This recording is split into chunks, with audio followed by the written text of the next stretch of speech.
उसका शरीर आधा सड़ा हुआ था। उसके चेहरे पर कीड़े रेंग रहे थे। वो मुझे अपनी ओर खींच रही थी। उसने जैसे ही मुझे छुआ, मेरा पूरा शरीर सुन्न पड़ गया। मैं साफ साफ सैली की आत्मा को देख सकता था। ऐसा कहना था टोनी पिकमैन का। अब ये सैली कौन थी और उसका घर हॉन्टेड कैसे बन गया था? क्या वाकई में इस घर के पीछे कुछ पैरानॉर्मल रीजन है? क्या वाकई में इस घर में आज भी सैली की आत्मा भटकती है? इन सभी सवालों के जवाब जानेंगे हम आज के इस दिल दहला देने वाली कहानी में। तो अपना दिल को मजबूत कर लो, क्योंकि आज हम चलने वाले हैं डेमोनिक सैली के घर के अंदर आज की इस हॉरर वीडियो में।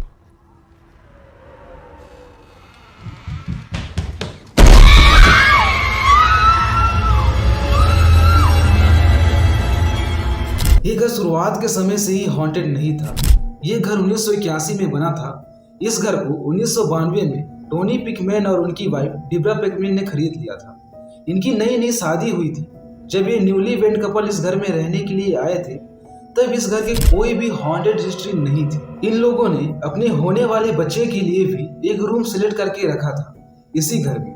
वो लोग उस रूम को बहुत ज्यादा प्यार से और बहुत ही अच्छे से सजा के रखते थे, क्योंकि ये घर उनके मेहनत से खरीदा गया पहला घर था। और उनके पास एक कुत्ता भी था जो हमेशा उस रूम में जाकर अजीब हरकत किया करता था। उन दोनों ने जो अपने बच्चे के लिए सेलेक्ट करके रखा था, उन दोनों ने ही अपने कुत्ते की हरकतों को हमेशा नजरअंदाज किया। उनको लगा कि हम नए घर में आए हैं, शायद हमारा डॉगी इसलिए परेशान है। लेकिन परेशान और डॉगी नहीं था, वो तो इन दोनों को आने वाले खतरे से बचाना चाहता था। अब इन लोगों को अपने घर में आए करीब 1 साल हो चुका था।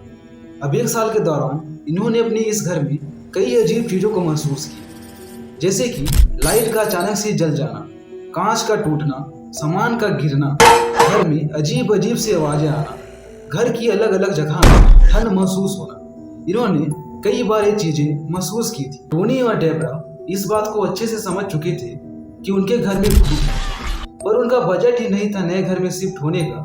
तो उन्होंने भूत के साथ ही रहने का फैसला किया, क्योंकि उन्होंने पहली बात तो भूत को देखा नहीं था और दूसरी बात वो भूतों पर विश्वास नहीं करते थे। और इसी घर में उनका एक बेबी भी हो गया और उन्होंने बेबी को उसी घर में रखा जिसमें जाकर हमेशा कुत्ता भौंका करता था। लेकिन इस घर में होने वाली कुछ अजीब घटनाओं से डेब्रा बहुत ज्यादा परेशान हो चुकी थी, जिसमें से एक था कि उसके बेबी का नाश होना।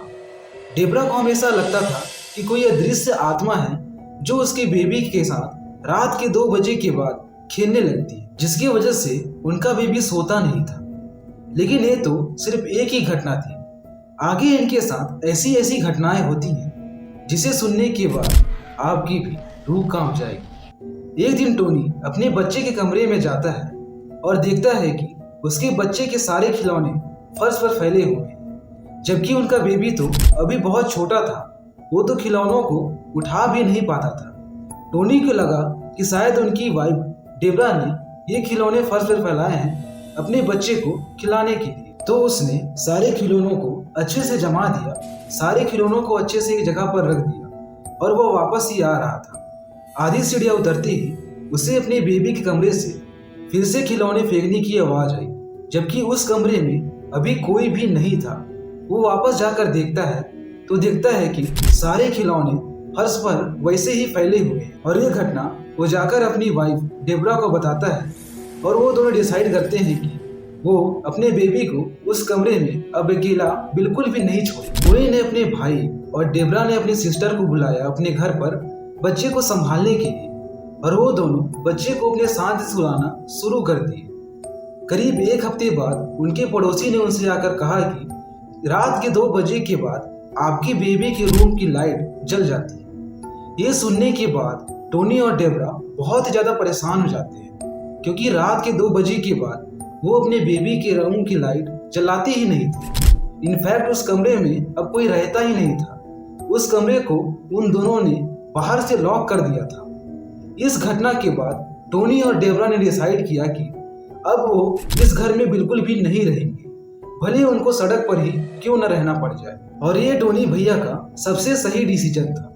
अगर मैं टोनी भैया की जगह पर होता तो ये डिसीजन डे 1 पर ही ले लेता, सड़क पर सोने का नहीं, घर से बाहर निकलने का। लेकिन जैसे ही टोनी ने यह बात सोची, उसकी पीठ पर बहुत ज्यादा दर्द होने लगा। जब डेबरा ने टोनी का टी शर्ट ऊपर उठाया तो उसने देखा कि उसके पीठ पर किसी के पंजे मारने के निशान थे, जैसे किसी ने उसके पीठ पर जोर जोर से पंजे मारे हो। और ये सब देखकर वो बहुत ज्यादा डर गए और उस घर से भाग निकले। करीब 29 जुलाई 1993 को टोनी भैया ने बारबरा कॉनर नाम की एक पैरानॉर्मल इन्वेस्टिगेटर को अपने घर लेके आए। क्योंकि टोनी भैया ने इस घर को खरीदने में अपनी पाई लगा दी थी, तो भूत के डर से वो इस घर को छोड़ नहीं सकते थे। बारबरा ने टोनी भैया को बताया कि इस घर में एक छोटी बच्ची की आत्मा है।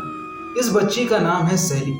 और इस घटना के बाद टोनी भैया ने इस घर की पूरी हिस्ट्री निकाली तो उनको पता चला कि बहुत साल पहले इस घर में एक सैली नाम की लड़की रहती थी, जो कि इसी घर में मर गई थी और उसी की आत्मा इस घर में भटकती है क्योंकि वह इस घर से बहुत ज्यादा प्यार करती थी। ये जानने के बाद टोनी और डेबरा ने सैली की असली जलवा देखा नहीं था, तो उन्होंने सोचा कि छोटी बच्ची की ही आत्मा तो है, रह लेंगे इसके साथ, कर लेंगे थोड़ा सा एडजस्ट। और रही पर इन दोनों से भारी गलती हो जाती है। टोनी और डेबरा वापस उस घर में शिफ्ट हो जाते हैं, ये जानते हुए कि इस घर में सैली रहती है। करीब 1 महीने बाद टोनी से मिलने के लिए एक बंदा आता है, जो उसे बताता है कि करीब 5 साल पहले वो इस घर में रहता था। उसकी एक छोटी बच्ची है जिसकी एक इमेजिनरी फ्रेंड बन गई थी इसी घर में, और उनके साथ भी ऐसे ही अजीब अजीब घटनाएं होती थी, इसलिए उन्होंने इस घर को छोड़ दिया। लेकिन टोनी से जो बंदा मिलने आया था, उसकी बच्ची ने अपने इमेजिनरी फ्रेंड की एक तस्वीर बनाई थी जिसने व्हाइट कलर की ड्रेस पहन रखी थी। उस तस्वीर को टोनी ने अपने पास ही रख लिया और उस बंदे के समझाने के बाद भी टोनी ने उस घर को छोड़ने से साफ साफ मना कर दिया। और उसी रात टोनी को प्यास लगी तो वो पानी पीने के लिए किचन में गया, तो उसने अपने पीछे सैली को देखा। वो आधी ट्रांसपेरेंट थी। उसके मुताबिक वो सैली के पीछे दीवार को साफ साफ देख सकता था। क्योंकि सैली ने उसे कोई नुकसान नहीं पहुंचाया, तो वो भी आकर वापस अपनी जगह पर आराम से सो गया। और सुबह ये सारी घटना को उसने अपनी पत्नी डेबरा को बताया। इस घटना के बाद लोगों को सैली का दिखना बहुत ही आम हो गया था, लेकिन ये लोग सैली से डरते ही नहीं थे। सैली भी सोचा करती थी, गजब बेइज्जती है, लिटरली ये तो भूत की बेइज्जती है भाई।